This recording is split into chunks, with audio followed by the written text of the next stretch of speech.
limited vote yes. And I think one of the encouraging things about the way the campaign is evolving is that I don't think what we're not having in Scotland is some sort of an abstract constitutional debate, about structures and things like that. This is about people's lives and what they value most. And I think it's almost going back to what I said earlier. The process that people go through is to look at it and as they look at the two possible outcomes next year, is to think, well, which outcome is most likely to produce the kind of Scotland that I want, the kind of society that I want. And I think it's as people translate the debate into their own lives and what they feel passionate about and what they care about, I think that's what gets people to thinking, well, you know what, you're more likely to get the kind of society, the kind of country that I want to live in, I want my children and grandchildren to live in, with a yes vote and a no vote. And that's one of the things that is helping. Carolyn's right also, about engaging, about persuading more women to vote yes. More women are undecided at the moment. But I think the realisation about the different view of public services that's been taken in the rest of the UK from the view that's been taken in Scotland is one of the important things here.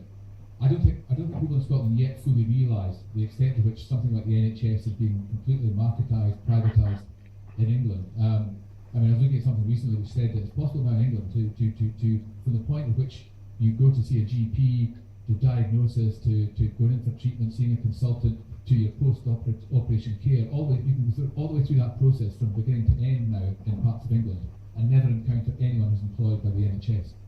I don't think people appreciate the extent of the changes and the different view that's been taken of public services. The level of debt that young people are running up in England from going to university. Incredible sums of money. And this is, I think there's no doubt that the view of public services and what's right in society is now diverging greatly between the different parts of the UK, and that's one of the important things in the campaign.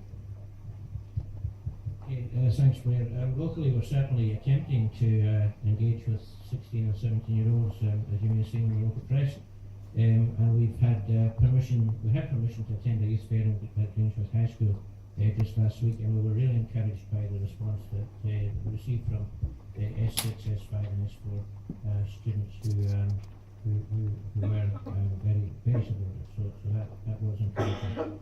The new schools in the area are currently under PFI £170 million paid them back. Now, if we get independence, how legally can we change that legally? Okay, there will be some difficulty because the contracts have already been signed and sealed. So, although Falkirk Council did renegotiate a previous PFI contract in the past and got some of the money back, but clearly it wasn't enough. But the four recent schools were built under the SNP's not-for-profit model, so they're not tied to the same PFI deal that the previous Labour administration had signed in 1999, I think it was. So we will still have to pay back that debt? Possibly, unless negotiations could be done with the companies that are involved, and that's quite possible. Yeah. Ray was waiting for. Hi, my name is Ray. I run and own a business in Grangemouth. It's a contact centre, and 95% of my business is England, Wales, and Northern Ireland. Now, I'm interested how, as a business, I can function with my clients in England, Wales, and Northern Ireland, and still keep a competitive company against my competitors. So I'm really interested to see how, in black and white rather than opinion, I can get some warmth and some that this is going to happen in black and white. It's going to work. This is the roadmap. And as the gentleman said about PFIs, I've worked with PFIs. I can see the debt that we have going to inherit on other models such as that. How is that going to be paid off?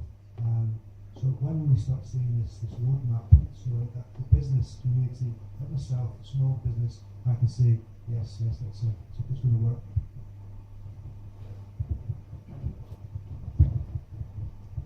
I suppose the most important thing to say about that is there isn't really any reason to imagine that would change. The degree of trade between Scotland and the rest of the UK is very high both ways.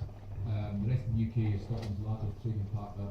Scotland is the rest of the UK's second largest trading partner.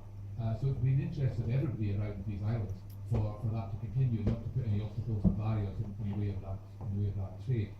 I know the white paper that's coming out later this month will have a lot to say on this subject, and it's probably something I imagine from your perspective where you want to have a look at when you see how it's laid out there.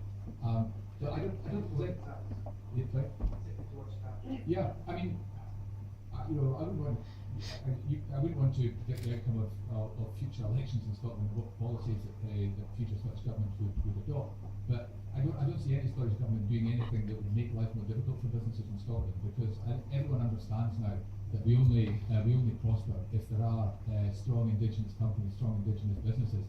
The Scottish National Party, for which I don't speak, but you probably know that one of their proposals is potentially to lower corporation tax in an independent Scotland as a way of bringing in more businesses, as a way of stimulating growth in the economy. But it's an interesting point. It was said by I think by the UK government a while back that as a suggestion that there was a difficulty that 70% of Scottish exports go to the rest of the UK. But in Canada, 80% of their exports go to the United States, and no one in Canada is suggesting that they re-merge or that they become part of the United States.